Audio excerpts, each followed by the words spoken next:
Hello everyone, this is Tom Fox, and I'd like to welcome you to a special 5-part presentation on the top 5 corporate scandals of 2018 on this special presentation on Across the Board, a podcast on corporate governance. I am joined by Amy Bernard-Baum, a well-known corporate governance. But first, have you ever considered starting a podcast? Have you ever wanted to put your voice out there? Well, if so, I'm always looking for new podcasts for the Compliance Podcast Network. If you're wondering how to get started on the production, please listen to our sponsor, One Stone Creative, on how to get going on a podcast. If you are enjoying this show, you might enjoy hosting your own. As an expert in your field, you have skills, knowledge, and insight that can help you expand your practice, meet new people, and create amazing content to share with the world. In as little as 2 hours a week, you can dramatically change how you promote, fill, and position your business. And One Stone Creative can show you how. Learn more at onestonecreative.net. In this special 5-part podcast series, we take a look at the following scandals: CBS and Les Moonves, II-1MDB and Goldman Sachs, Facebook and its continuing drip of customer information, Tesla and its Elon Musk problem, and we conclude with Nissan and Carlos Ghosn. This special 5-part series has been a production of the Compliance Podcast Network. Hello, everyone. This is Tom Fox, back for another episode in our 5-part exploration of the top scandals of 2018 with Amy Bernard-Baum. Today, we're going to take a look at II-1MDB and Goldman Sachs. Amy, welcome back. Thank you. Thanks for having me, Tom. So, Amy, let me just jump right into it because by asking you, what are the top 3 reasons that you have, or from your perspective, on why this scandal is on our top 5 list for 2018? Sure. Well, gosh, this one is one of the largest geopolitical scandals, I think, of the year. Just the sheer scope and magnitude and the length of time it's taking to even tease out all of the players is deserving of the award. So that'd be my first one. The second is the level at which controls were circumvented. I think given that we have a compliance and ethics audience, it's really important for compliance and ethics officers to understand how did this happen and how could they prevent something even remotely like this from happening on their watch. And so we can, look at that, I think, a little more closely. And then third, just the fact that the culture had such widespread corruption in this, and in my opinion, the fact that it involved an entire country's wealth makes it just so morally problematic to me. This was the country of Malaysia, which has gone through a lot. It's so the fact that people would take advantage and steal from the country, and that unfortunately one of the United States' investment firms was implicated, makes it for me one of the top 5. So in terms of the scope, it is truly stunning. With Goldman Sachs, they were helped II-1MDB to raise over $6 billion in bond offerings, for which their fee was $600 million.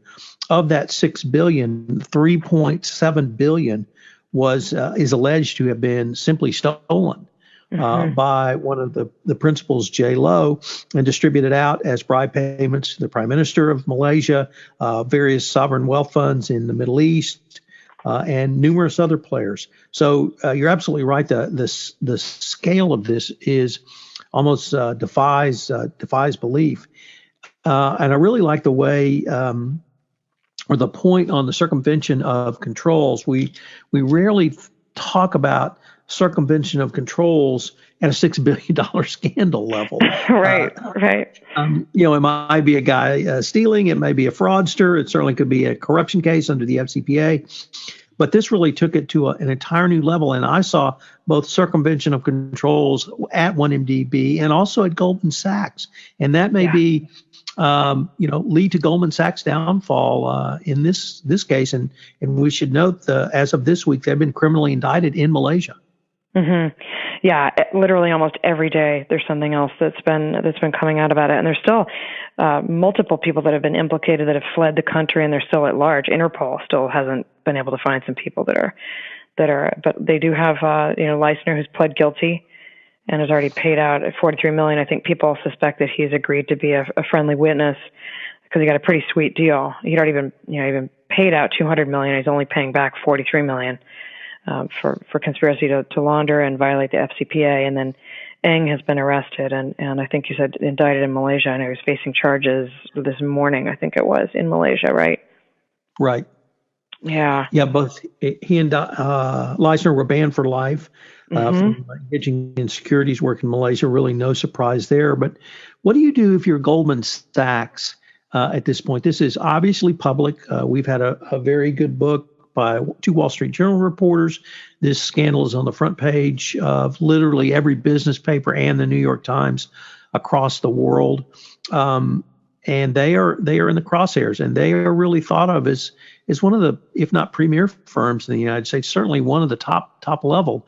And to be embroiled in this sort of scandal has to be a huge black eye to them. Yeah, it's awful. I mean, so their shares had dropped 34% this year, and then on Monday, with some of the news breaking, they dropped another 2.4%. I'm sure it dropped again today. I didn't check yet. But the optics are terrible, and they're terrible for senior management. I think some reports said that more than 30 people had signed off on these three bond, measure ratings, and there's just a lot of red flags. And there's a question that the board is saying they're a victim of isolated rogue employees, right? But the degree to which others knew or should have known about the bribes and the circumvention of controls and the sign-offs, there are some red flags here, Tom. I mean, to me alone, when you're charging, essentially 10% for a government fund on a relatively low risk investment like bonds, wouldn't you think that'd be kind of a red flag? Why would you charge a government, over three times the cost? I mean, that's just a lot. They're estimating that the total at risk for Goldman Sachs is around $5 billion, and it's going to take at least 12 to 18 months to straighten it out. And they've got a new CEO.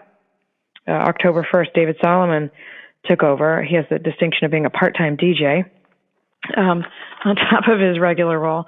And it'll be interesting to see if he can straighten this out. I mean, he had the advantage of, he wasn't the CEO, so technically this didn't happen on his watch as CEO, but he has been at the company for a while.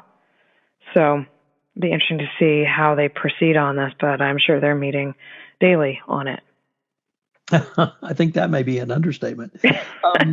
Yeah.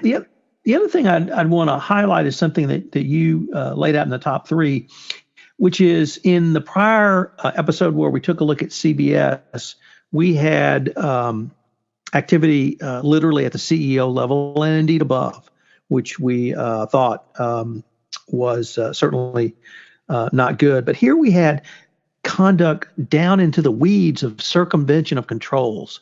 And it just struck me that you could have literally CEO engaging in sexual assault at the workplace, covered up by the board, or you could have something as I don't want to say mundane, but literally as into the weeds as a partner in a major investment firm lying to corporate compliance officers who were asking about a deal, and those compliance officers or whoever was in charge were not following up when obvious red flags were raised.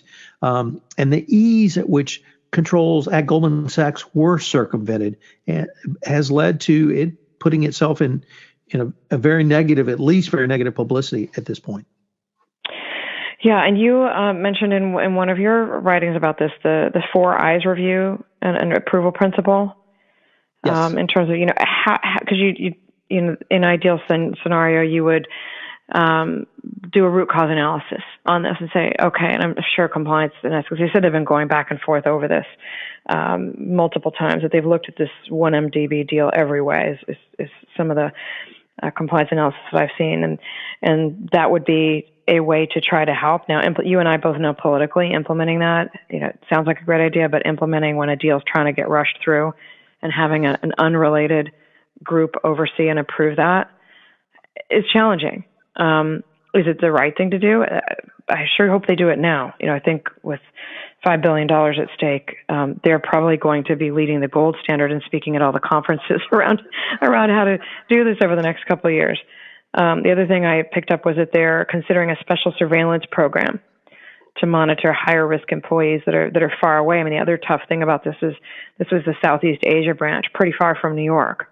And you and I both know that when you're further away, it's harder to monitor. You do have more independence, but maybe you don't have access to the data or to the relationships to really be able to spot those red flags.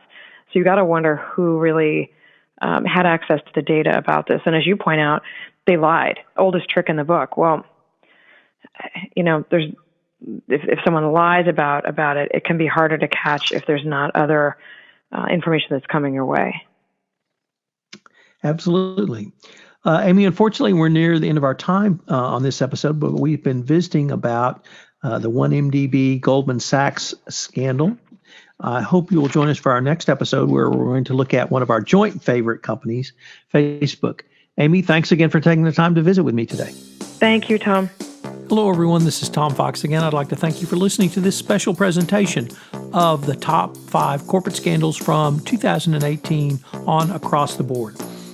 We will look at another episode tomorrow, which I know you will enjoy. This presentation is a part of the Compliance Podcast Network.